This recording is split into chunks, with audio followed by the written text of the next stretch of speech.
High বন্ধুরা, তোমাদের সাথে আজকে শেয়ার করছি আমার বাপের বাড়ির নতুন আসন স্থাপন। দেখো, প্রথমে একটা ঘট স্থাপন করা হয়েছে আর ইস্কন থেকে এক পণ্ডিত আনা হয়েছে। দেখো, প্রথমে গঙ্গার জল দিয়ে অভিষেক করা হচ্ছে নানা মন্ত্রের মাধ্যমে।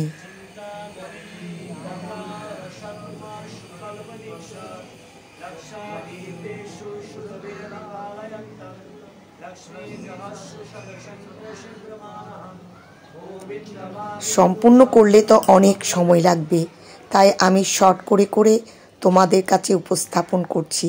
অনেক মন্ত্র পড়া হয়েছে। দেখো, রাধা কৃষ্ণ আর গোপালকে স্নান করা হচ্ছে। দেখো, এরপর নারায়ণকে স্নান করানো হচ্ছে, এরপর শিবলিঙ্গকে স্নান করানো হলো, এরপর দুধ দিয়ে আবার মন্ত্র উচ্চারণের মাধ্যমে সব দেবতাকে আবার অভিষেক করা হচ্ছে। দেখো, অনেক নিয়ম কানুন। সকাল 10টায় বসেছে, সেই অনুষ্ঠান শেষ হলো প্রায় 2টা বাজে। দেখো, এরপর আবার তুলসী দিয়ে দুধ দিয়ে আবার অভিষেক করা হচ্ছে। এবার পূর্ণ হস্তদন্তি দিয়ে ডাবের জল দিয়ে আবার অভিষেক করা হচ্ছে। অভিষেকের শেষে দেখো বসন পরিয়ে স্থাপন করা হলো মন্দিরে।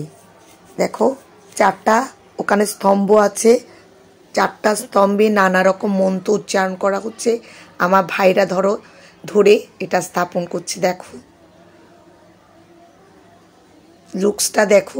তোমরা যারা চট্টগ্রামে আছো, একবার হলে এই মন্দিরে দর্শন করে এসো।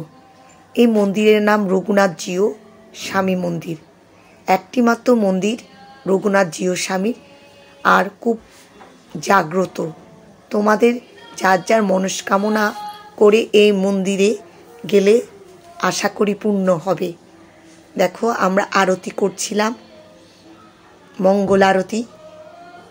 এদিকে মেয়েরা করছে আর এদিকে দেখো ছেলেরা করছে। দেখো, খুবই সুন্দর আমার বাপের বাড়ির এই মন্দিরটা তোমাদের সামনে তুলে ধরলাম। যদি পারো একবার যারা চট্টগ্রামে আছো দর্শন করে এসো।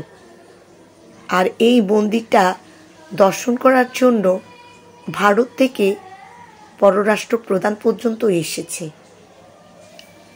মন্দিরে জায়গা কম থাকায় দেখো বাইরে ঘট স্থাপন করে বেদ আর গীতা পাঠ করা হলো। বিভিন্ন রকম উপচার উপকরণের মাধ্যমে শুদ্ধভাবে এই বেদিটা আবার পুনরায় স্থাপন করা হলো আসন দিয়ে। আর সর্বশেষে আমাদের বংশের যারা মৃত ব্যক্তি ছিল তাদেরকেও দর্শন করা হচ্ছে। দেখো, ছবির মাধ্যমে। তারপরে ভোগ নিবেদন করা হলো।